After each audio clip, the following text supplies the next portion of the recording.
G'day mate and welcome back to Oxygen Included with me, Jetty. Today I want to cover tasty Pacu. Now you need to ignore the teeth at the front and just accept that they really do taste very good. Now, Pacu are an interesting little creature. They only live for 25 cycles, so they have a very short lifespan, which does give two advantages. One, it means that you can feed them slightly less than they'd like to be fed. On top of that, they're actually a really good production of eggs for omelets or eggshells for lime. So our Pacu fry down here has 5 cycles before he ages up into a full-grown adult. So for the first 5 cycle, he's a Pacu fry. Once he hits age 5, he then has 20 cycles to live out his life before he dies of old age. When we have a tame Pacu, and I have a tame Pacu in here, tame, this guy.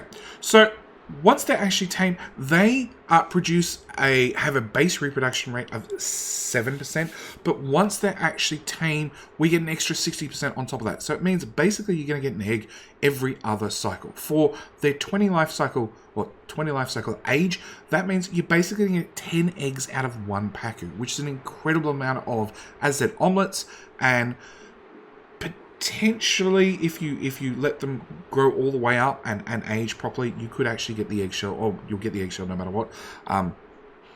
You could actually have meat instead of omelets. So, Pacu themselves actually consume algae and excrete polluted dirt. As always, there's a couple of different versions of Pacu. We have the stock Pacu, plus we have a tropical Pacu, and then finally we have a gulpfish. Now, the gulpfish is the only one that's a little bit unique. Gulpfish will actually consume polluted water and excrete it back as clean water. So they will actually clean your fish tank, so to speak.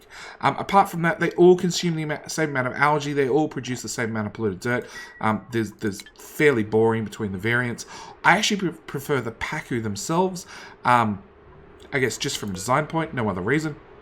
But the one thing you do have to be careful of is these guys left naturally will consume 140 kilos per cycle per fish.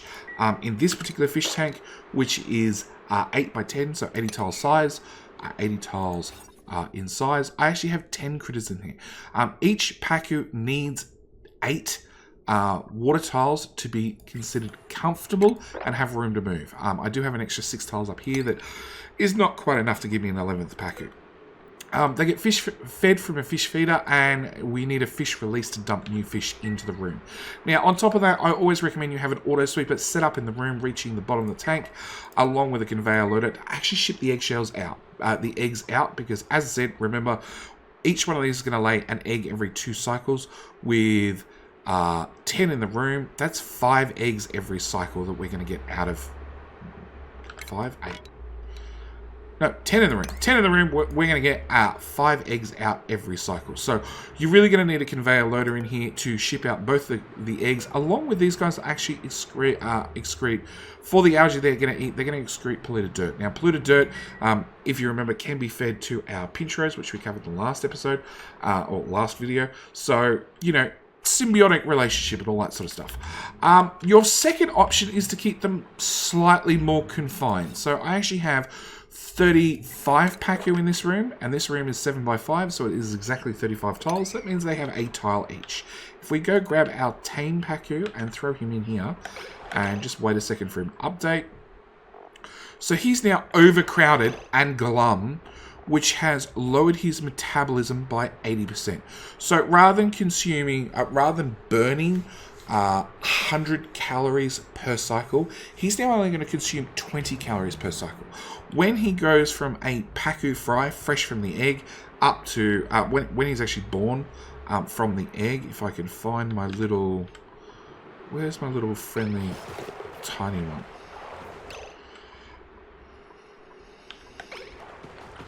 Where's my Pacu fry? Oh, I just saw him. There he is.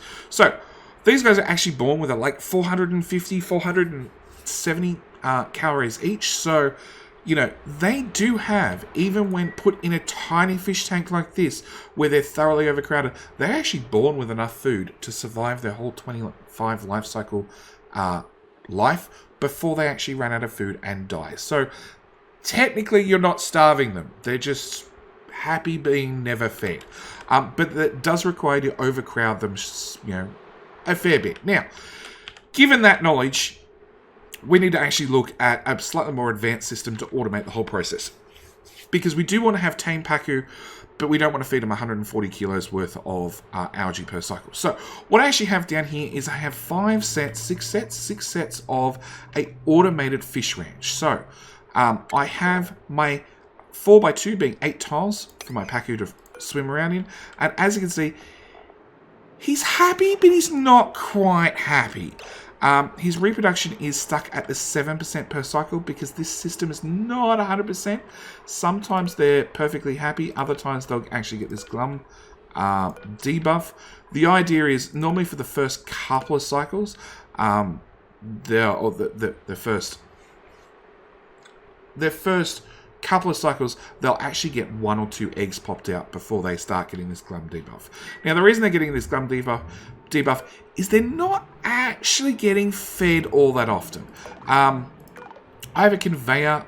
I have 2 conveyor lines in here.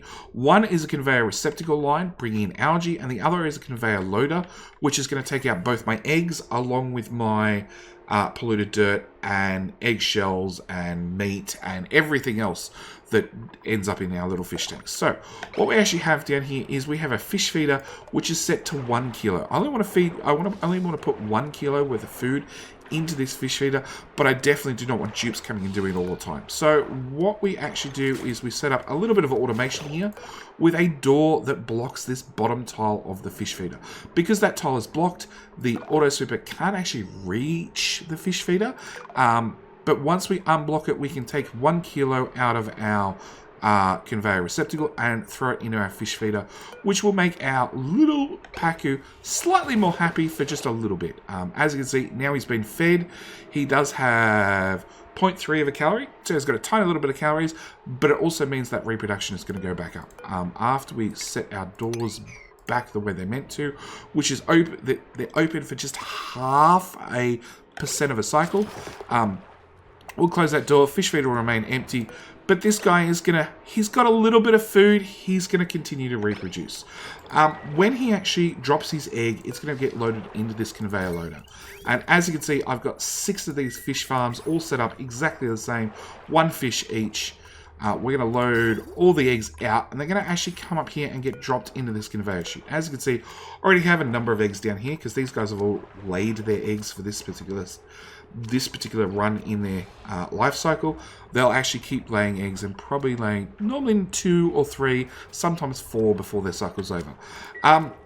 Same as always, I've got a bunch of incubators. Up to you guys how you want to set these incubators.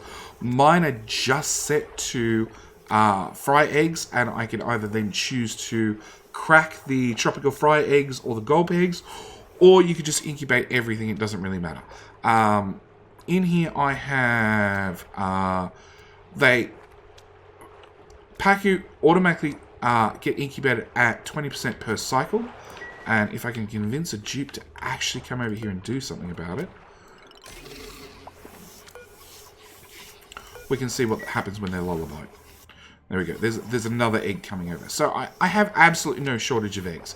You do want to make sure that every single egg gets into an incubator, because if it hatches on the ground, it can be a little bit difficult to deal with later on. So fry egg, incubation, 20% per cycle, and once lullabied, we add another 80% per cycle. So it means once these guys are lullabied, they do hatch within 1 cycle. So you don't tend to need too many incubators. You just need to make sure that they're on for long enough that a duplicate can definitely get over here and power them up. In fact, if I had to do this whole thing again, I would actually run a main power line, and then I'd power each one of these up separate with a little bit of an offset, so when one is finished, the next one actually powers up. So hopefully I could convince the duplicate to come here and do 1, 2, 3, 4, 5, 6, and then go back to whatever the duplicate was doing. The way these guys work, this one was incubated, right? Yeah. So we're going to take that Pacu and we're going to throw him in with the rest of the fish tank. Come on, Pacu, over there. There we go. So what I actually set up here is I've set up a way to make sure that I always have one fish in here.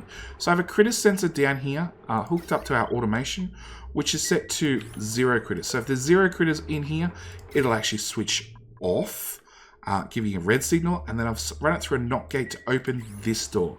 The idea being that when this particular egg hatches, it's going to get loaded into this fish release and get dropped into this room. So as we can see, egg is hatched, eggshells on the ground, which duplicate's going to have to come pick up so we can convert it to line. And if I can convince the duplicate to come over here in a hurry. Come on, dupes. There we go. Gospin to the rescue. Farming supply. Farm tile. I have no idea where that farm tile is. I don't think we have any farm tiles over here. Oh, relocate self. There we go. So we're going to take an egg. Gospin's going to take an egg. He's going to run down this ladder. He's going to throw the egg in the fish release, which is going to lock that door above him. These doors are all set out.